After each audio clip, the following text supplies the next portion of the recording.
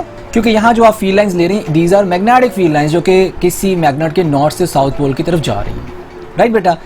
जी बेटा, आपके पास जो नेक्स्ट इसके अंदर जो इन्फॉर्मेशन है या जो क्वेश्चन की शक्ल में मैंने दिया हुआ है, इट इज फ्लक्स डेंसिटी। अब फ्लक्स डेंसिटी क्या है? The magnetic flux passing through a unit surface area held perpendicular to the magnetic field B, यानी कि परपेंडिकुलरली रखे हुए सरफेस एरिया के अंदर से जितना मैग्नेटिक फ्लक्स पास हो रहा होगा, यानी कि मैग्नेटिक फील्ड के सामने परपेंडिकुलर रखा हुआ जो यूनिट सरफेस एरिया है उसके अंदर से जितना फ्लक्स पास हो रहा होगा, उस फ्लक्स को उस एरिया के लिहाज से हम उसको हम फ्लक्स डेंसिटी कहेंगे। यानी कि उस एरिया में से कितना फ्लक्स पास हो रहा होगा, और तो उस फ्लक्स को उस एरिया के लिहाज से हम उसकी फ्लक्स डेंसिटी का नाम देंगे, जिसको कैपिटल बी से रिप्रेजेंट किया जा रहा है। तो इस रिलेशन को अगर मैं थोड़ा सा रीअरेंज करूं तो आपके पास φ/a, यानी कि ये मैक्सिमम फ्लक्स वाला जो आपके पास रिलेशन था ये वाला बेटा, अगर मैं इसको थोड़ा सा रीअरेंज करूं, ये वाला रीअरेंज करूं, तो b की वैल्यू आपके पास क्या आएगी? φ maximum/a, तो आपके पास b इक्वल आ जाएगा फ्लक्स डेंसिटी के flux per unit area. Flux per unit area will give you what? Magnetic flux density.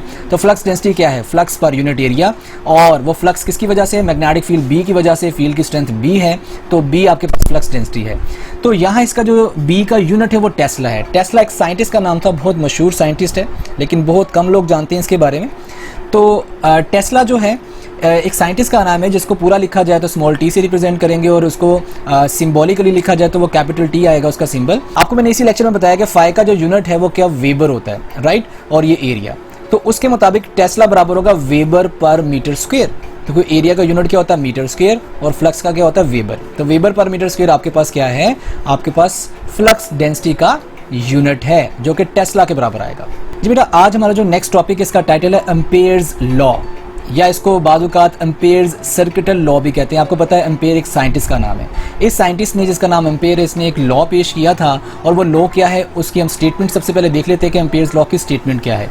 Statement के मुताबिक लिखा हुआ है the dot product of magnetic field B and the path length of any close path around a conductor is equal to the product of mu naught. Mu naught आपको पता है free space की permittivity है, and total current enclosed by the path, यानी कि वो mu naught और आई इन दोनों के प्रोडक्ट के बराबर होगा। अब ये मैग्नेटिक फील्ड कहाँ पैदा हो रही है, और ये जो जिस लेंथ की ये बात कर रहा है वो लेंथ कहाँ है, ये किस चीज़ की लेंथ है, इस चीज़ को हम इसकी एक्सप्लेनेशन में जाके देखने की कोशिश करेंगे। चलिए एक्सप्लेनेशन की तरफ चलते हैं। जी बेटा, इसकी एक्सप्लेनेशन में लिखा हुआ let a current carrying conductor is pass through a cardboard as shown, यानी कि आपके पास एक करंट कैरिंग कंडक्टर है जो कि यहाँ आपको इस डायग्राम में दिखाया जा रहा है। ये करंट कैरिंग कंडक्टर है जिसको एक कार्डबोर्ड में सुराख करके इस यहाँ सीधा गुजारा गया है, और जैसे इसके अंदर से करंट गुजरेगा तो आपको पता है इसके सराउंडिंग में, आपने इस चैप्टर के फर्स्ट टॉपिक में देखा था, इसकी सराउंडिंग में इलेक्ट्रोमैग्नेटिज्म का फिनोमेना अकर होगा, और इसी सराउंडिंग में एक सर्कुलर फॉर्म की मैग्नेटिक फील्ड पैदा हो जाएगी, और राइट हैंड रूल के जरिए उस फील्ड की डायरेक्शन को भी हम फाइंड कर सकते हैं। अगर आपको करंट की डायरेक्शन पता हो, आपको पता है कि वो क्लॉकवाइज या एंटी क्लॉकवाइज होगी according to the direction of current, वो अपवर्ड जा रहा है या डाउनवर्ड जा रहा है राइट हैंड रूल के मुताबिक। जी बेटा, अब इसके बाद इसका जो पहला पॉइंट लिखा है इसमें लिखो a circular path of radius r is considered around the current carrying conductor is known as Amperian path. अब जिस डायरेक्शन में फील्ड पैदा हो रही है उसी डायरेक्शन में आपने एक सर्कुलर पाथ को सपोज कर लिया है, और एम्पेयर के मुताबिक उस पाथ को एम्पीरियन पाथ का नाम दिया गया है, राइट बेटा। अब वो एम्पीरियन पाथ सर्कुलर फॉर्म में आपने इमेजिन किया है। ये सराउंडिंग में जो आपको सर्कल नजर आ रहा है, ये सर्कल क्या है? ये एम्पीरियन पाथ है, और ये जो एम्पीरियन पाथ है ये सपोज किया गया, राइट। और कैसा सपोज किया? जैसी फील्ड पैदा हो रही है, आपको पता जो फील्ड होती है वो सर्कुलर पैदा होगी इसकी सराउंडिंग में, और उसका सेंटर क्या होगा? ये कंडक्टर, राइट बेटा। तो उसी तरह का आपने एक यहाँ पाथ सर्कुलर इमेजिन किया है जिसको हम एम्पीरियन पाथ का नाम दे रहे हैं। जी, दूसरी बात यहाँ क्या लिखी हुई? The close circular path is divided into n number of small patches of length delta L1, delta L2, delta L3 and so on delta Ln, then by the definition of Ampere's law. अब देखें, ये जो आपके पास path है ये curved path है। इस curved path को स्ट्रेट बनाने के लिए, ताकि आप वही डॉट प्रोडक्ट वाला रिलेशन जो कि फ्लक्स का रिलेशन है उसको इस्तेमाल कर सकें, आपने क्या किया है? आपने इन